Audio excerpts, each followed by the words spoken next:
আসসালামু আলাইকুম। আমার নাম ডাক্তার আব্দুল ওহাব খান। আমি সার্জারির প্রফেসর। আমি সার্জারি এবং এ প্রসঙ্গের চিকিৎসা সম্পর্কে ভবিষ্যতে আপনাদের সঙ্গে আলোচনা করব। কোন কোন বিষয়ে কোন ডাক্তারের কাছে কিভাবে আপনি সুচিকিৎসা পাবেন সে বিষয়ে আমি আলোচনা করব।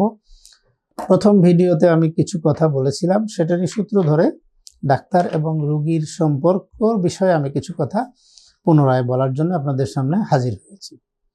আমরা অনেকেই ডাক্তারের সামনে কথা বলার সময় প্রয়োজনীয় তথ্যটি না বলে নানা রকমের অবান্তর বা অপ্রয়োজনীয় তথ্য হাজির করি। প্রথমত কিছু তথ্য অনেক এসে বলে যে আমি আপনার খবর পেলাম অমুকের কাছে, আমার অমুক আত্মীয়কে চিকিৎসা করেছিলেন, উনি ভালো হয়েছেন, উনি আপনার যথেষ্ট সুনাম করলেন, ইত্যাদি ইত্যাদি। এই কথাগুলো অবশ্যই ডাক্তারকে খুশি করবে, কিন্তু আপনার রোগ ধরার জন্য আপনার ডাক্তার কিন্তু মূল কথাটা যদি না জানে তাহলে শুধু এই কথা দিয়ে আপনার সঙ্গে ডাক্তারের সুসম্পর্ক তৈরি হবে, কিন্তু রোগের বিষয়ে বুঝতে হলে আপনাকে রোগের কথাটাই আগে বলতে হবে। পরবর্তীতে হাতে সময় থাকলে আপনি ডাক্তারের সঙ্গে একটা সুসম্পর্ক তৈরির জন্যে বিভিন্ন রেফারেন্স সহ আলাপ আলোচনা করতে পারেন। যদি ডাক্তারের হাতে সেরকম সময় থাকে, আপনার হাতে সময় থাকে, আপনি অনেক আলোচনাই করতে পারবেন, কিন্তু আপনার মূল টার্গেট হলো রোগ আরোগ্য এবং সুস্থ হওয়া। সেটার জন্য রোগ সম্পর্কে আলোচনাটাই সবচেয়ে বেশি গুরুত্বপূর্ণ। আর এই রোগ সম্পর্কেও যখন আমরা আলোচনা করব, আমরা আগের ভিডিওতেও বলেছি যে সংক্ষিপ্তভাবে প্রয়োজনীয় তথ্যটি উপস্থাপন করা। এখন কথা হলো যে প্রয়োজনীয় তথ্য আমি কিভাবে বুঝব? আপনার সমস্যাগুলো কিন্তু আপনি ভালো বুঝবেন।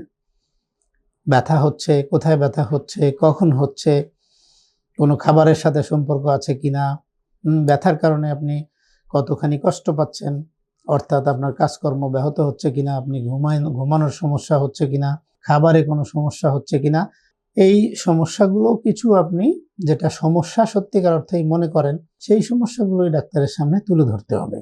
আর ডাক্তার তো সবসময় বুঝতে চেষ্টা করবে যে এই সমস্যাগুলো আপনার সত্যিকার অর্থে কোন জায়গায় কেন তৈরি হচ্ছে, কোন জায়গায় সমস্যাটা হচ্ছে এবং কেন সমস্যাটা হচ্ছে। সেইটা যদি না বুঝে শুধুমাত্র সমস্যা বা লক্ষণ, আমরা যেটাকে বলি ব্যথা, জ্বর, এই সমস্ত লক্ষণের চিকিৎসা কিন্তু আসলে রোগের চিকিৎসা নয়।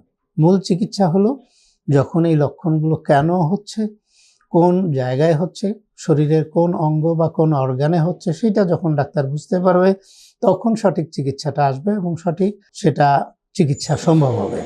সেজন্যই সমস্যাগুলো বুঝিয়ে বলাটা গুরুত্বপূর্ণ।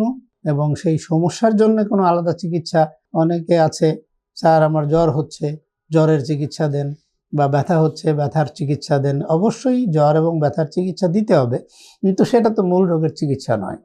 মূল রোগের চিকিৎসাটা হবে যখন আমি রোগের গোড়ায় পৌঁছতে পারবো। সুতরাং একজন ডাক্তারকে আপনি সাহায্য করবেন আপনার প্রয়োজনীয় তথ্য দিয়ে, যাতে সে মূল রোগের মূল অর্গান এবং মূল প্যাথোলজি, যেটাকে আমরা বলি কেন রোগ হচ্ছে, সেটা সে ধরতে পারে। তারপরে চিকিৎসার প্রসঙ্গ আসে।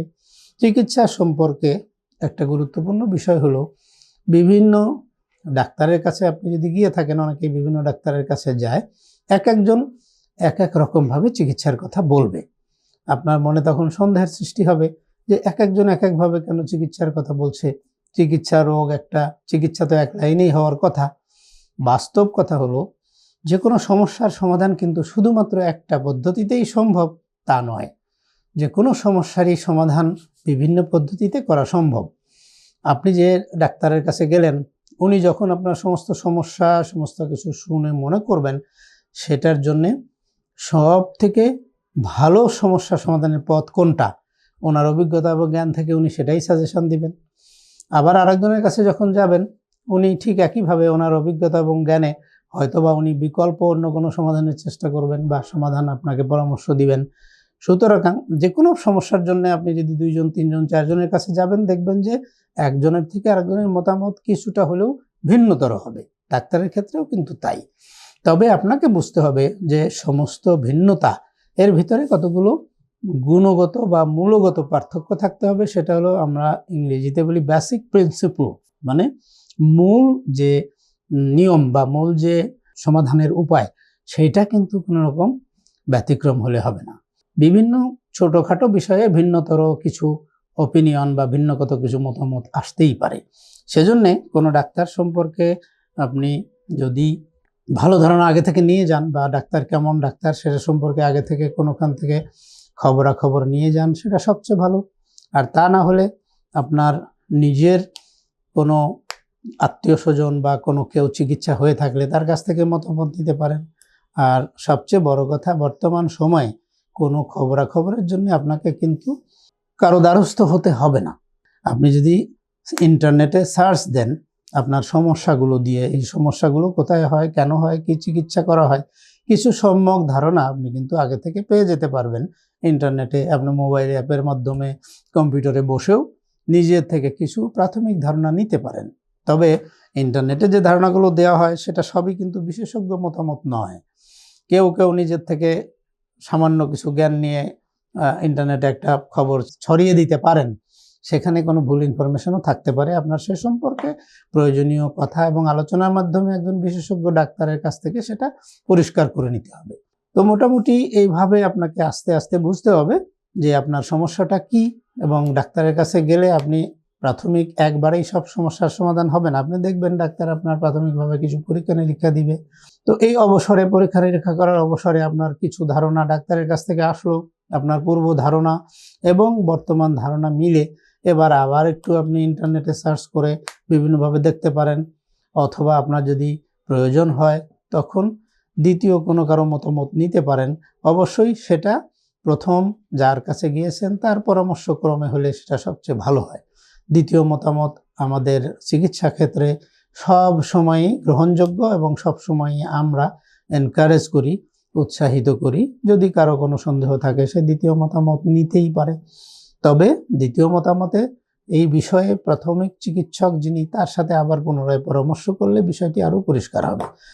আর এ প্রসঙ্গে আজকেও আর দীর্ঘায়িত খুব বেশি করছি না। আমরা আরও বিস্তারিত আরও কিছু কথা পরবর্তীতে বলবো ইনশাল্লাহ। আমাদের সঙ্গে থাকুন, সুস্থ থাকুন।